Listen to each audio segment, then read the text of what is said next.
everyone, and welcome back to another month of Harmony's Artist Spotlight. I'm Joe Foy, the president of the board of Harmony, and today we have joining us someone who is a bassist, he's also a producer and a composer, and he does mixing and mastering for audio. I know this firsthand because he has done that for me. So, without further ado, everyone give it up for Watertown, New York's very own Matt Corey.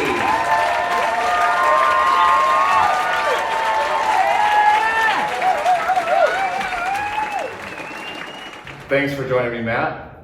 Absolutely. How are you doing today? I'm doing great. How's everybody in our studio audience?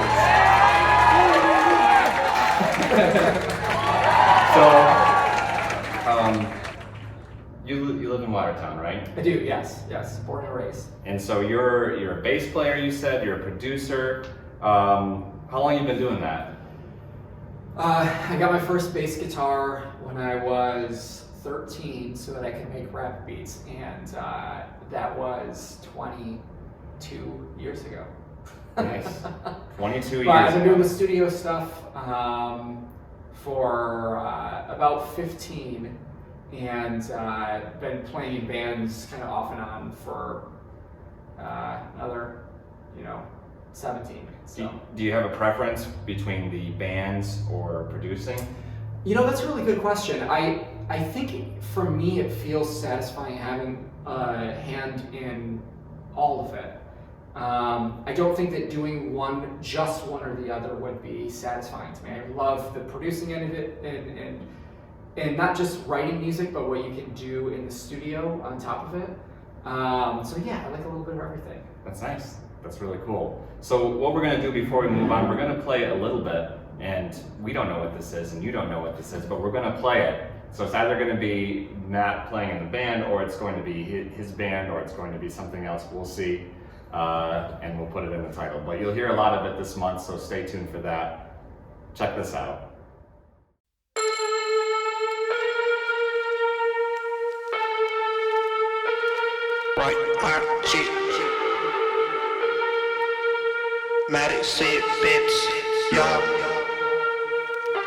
La noche cayó de repente, la luna se asoma y se enciende. Quiero yo dormir, no se puede, pues ella me mandan DM. Lo nuestro murió, ahora que quiere, que deje dormir, es noviembre. Después me di cuenta que vuelve, es día de muerto y me quiere. Aléjate de mí porque no te quiero ni ver. Yo sé que ando muerto, pero no es muy sano volver. Well, welcome back, everybody. So I wanted to ask a different kind of question before we go more into the music. You have a can of soda right there, is that right? Oh, I do, yes. Does that have any sugar in it? It actually doesn't. It's I am a big sugar fan though, but it's a ginger peach seltzer. But you also like sodas, right? Oh, yeah. Big fans of sodas, especially anything limited edition. So if there's some Mountain Dew that's limited edition, especially anything, and it extends into candy as well.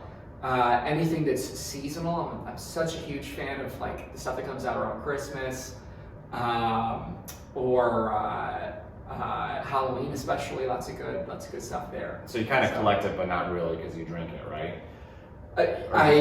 What's funny is, I am a big fan of the sodas, but also, I have some vintage 2017 caramel apple Twizzlers. Still going, about a 5-pound bag, and they've been discontinued since 2017, but every now and then I just pop one for a little treat. Nice. That's not worth anything though? I don't know what you asked. Well, we'll have to find out. Comment how much you think that would be worth. Caramel apple Twizzlers, 2017.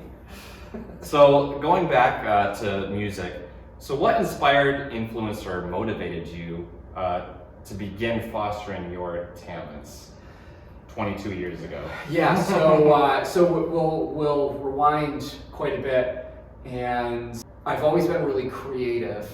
When I was really small, even 4, 5, 6 years old, I was really into drawing. I colored pencils, markers, super into drawing, but I could never, it was always tough for me to figure out what to draw. And so I got really into music, and then finally got my first bass guitar, and then it clicked because it was never hard for me to figure out what to play. Got it. So I've always been creative, but that suddenly it was just like, oh, and then I got a regular, so that was a bass guitar that I got first so that I could make rap beats. Then I realized how limited playing was with that and started playing with some friends when I was a freshman in high school. And ended up getting also a guitar on top of that, and then it was maybe about 5 years later that after playing for so long, I just wanted to record what I was making. Yeah. So that's what led into kind of like doing the studio stuff. That's cool. So it's like you're creative, but you don't know exactly where you want to funnel your creativity to. At first, yeah. Right? And then figure it out. And even now, I mean, like I'm scatterbrained all over the place where it's like, I'm doing like the hip hop stuff, I'm doing the rock stuff. I'm actually working on my first ever, I've always been a metalhead, and I'm working on my first metal project now with my buddy Josh Hagen, who is from Watertown but actually lives in Portland, Oregon now. Oh wow. So we're doing kind of the remote thing that a lot of people are doing because of COVID, where I've recorded all the instrumentation, and he's writing and recording all his vocals on the other side of the country, sending me the tracks to drop in, and that's really cool. Yeah.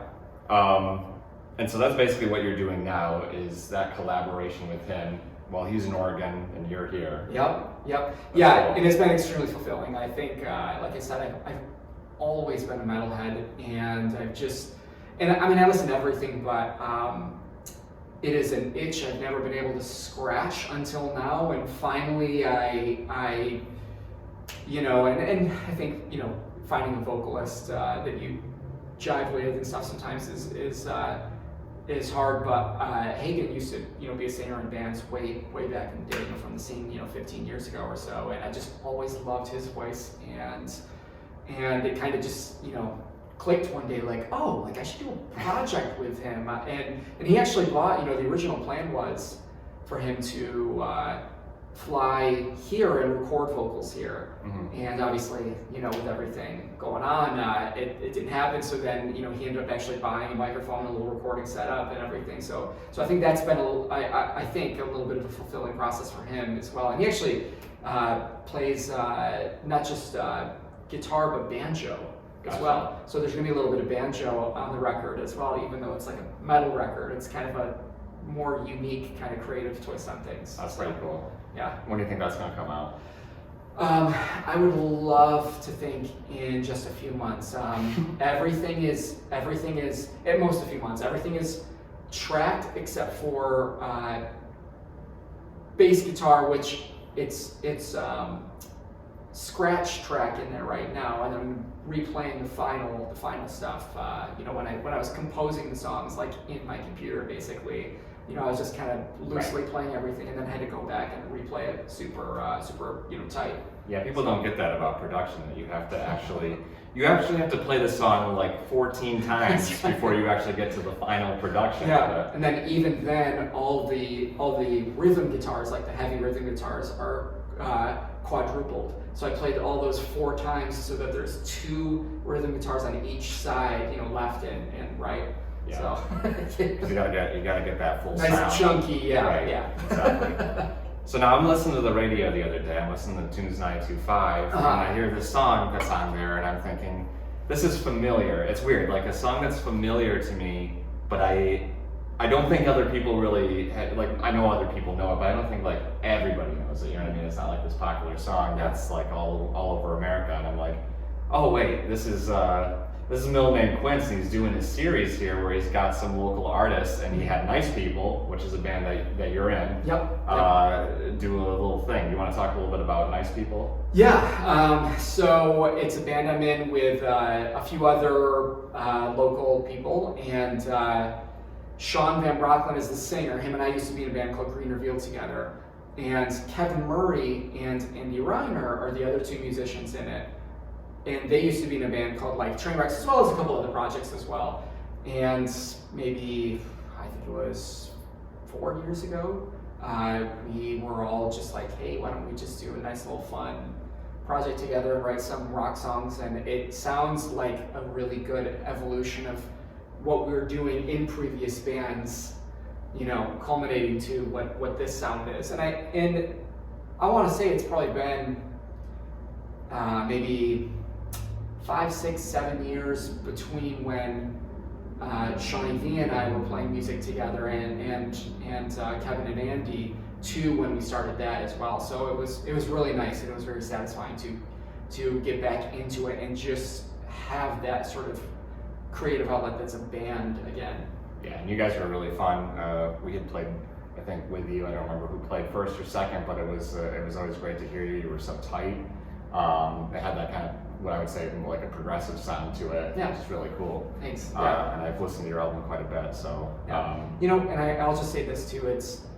I know that you know the same feeling. There is a certain camaraderie that you get when you have a band of people. It's a special relationship when you're playing music together, and working on music and writing music and practicing and everything. It's a lot different from what I was doing, and still do to a large extent, which is, producing, composing music alone in front of a computer. Yeah.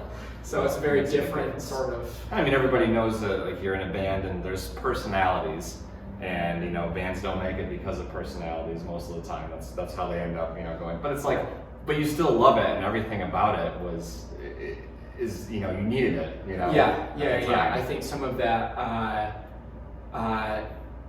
creative difference actually, when you're throwing ideas against each other, and I have an amazing friendship with all of them as well. So and our differences actually summed to the synergy of everybody. It was the product that came out was somehow better than I would have been able to get to individually alone. It was better because of the collaboration. Yeah. So that's really cool.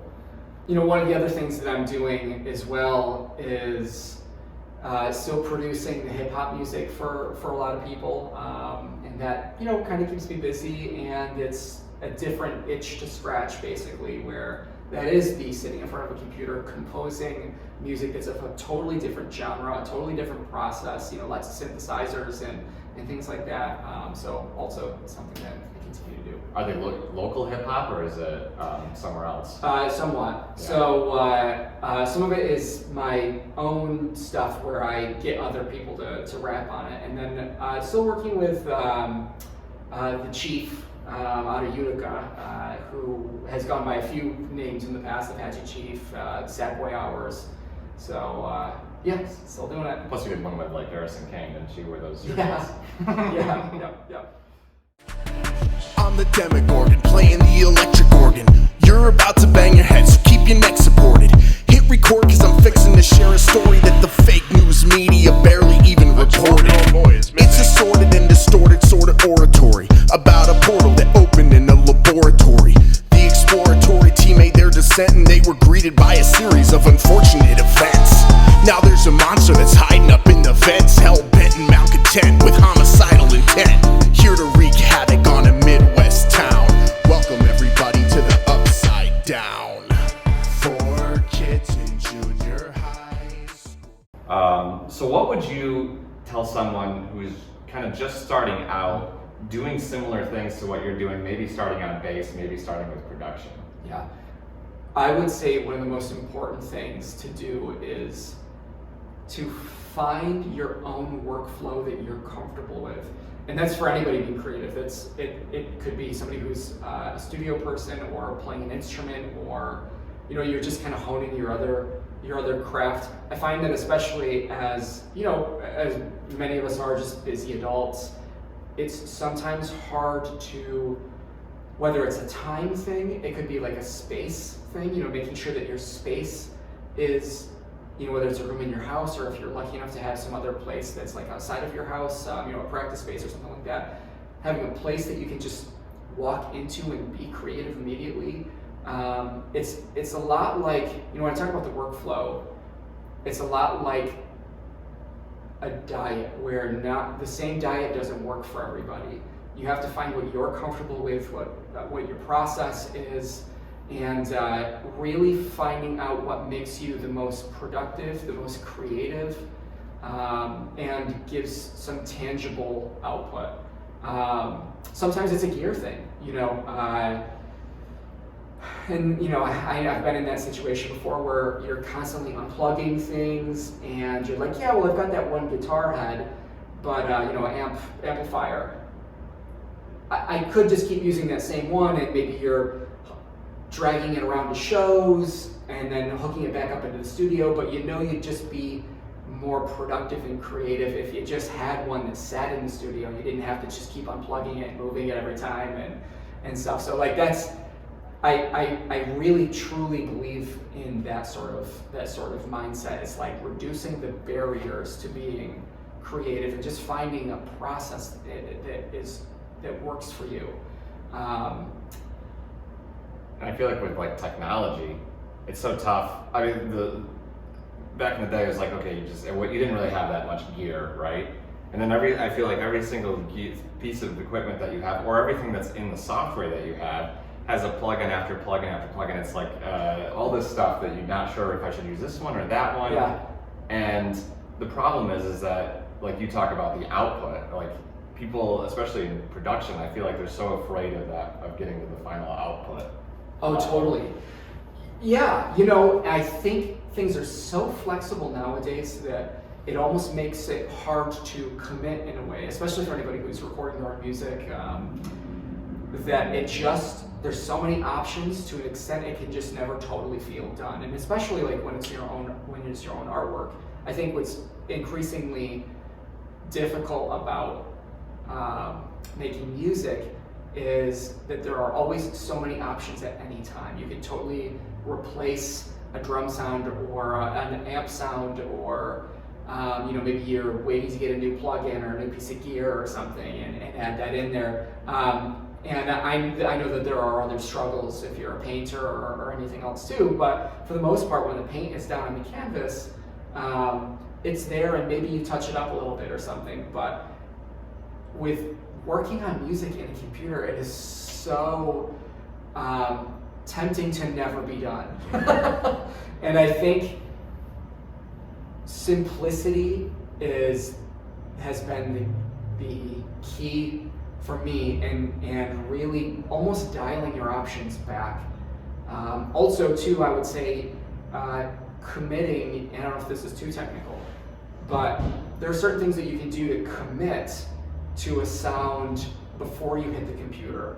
And there's pieces of hardware that emulate tape saturation or tubes, or even committing to some EQ settings or a guitar tone or anything like that. And doing all of that before it hits the computer, I think is really, not only is it important, I think, to feel more satisfied with the final product, but it just doesn't drive you crazy. Yeah. You're just kind of like, yeah, I got a great sound and I put it in there, and this is what it is. It's this performance. It's this sound. Yeah. So. Do you ever?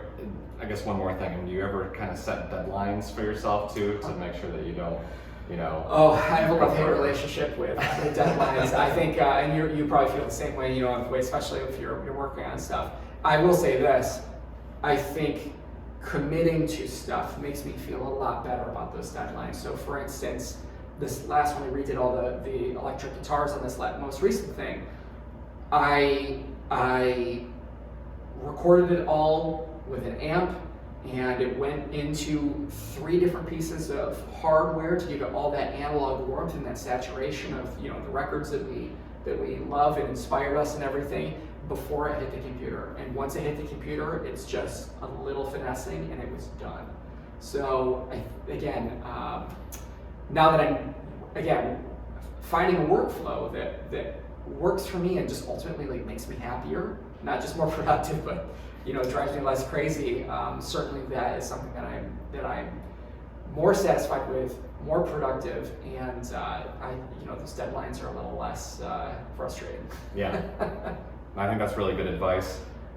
Is there anything else you want to say that you want to leave everybody with today? Yeah, I would say that no matter what you do, if it's music or if it's art or dance, to make room for it. just schedule it out. I think for anybody who's creative, it can maybe subconsciously drive you crazy if you prevent yourself from having that outlet.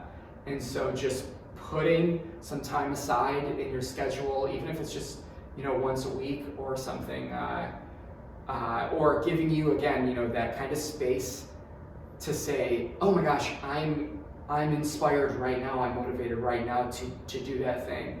Yeah, I think as we get older, I think sometimes as someone who I'm 35 now and have tried my best to really just make sure I've got that time in my life, aside from work and everything else going on, to just be creative. So. Yeah, that's really good. I like that. Everybody, this is Matt Corey here. He's our May Artist Spotlight. So you're gonna see this and then a couple other things, maybe something after this, I don't know. Find out later.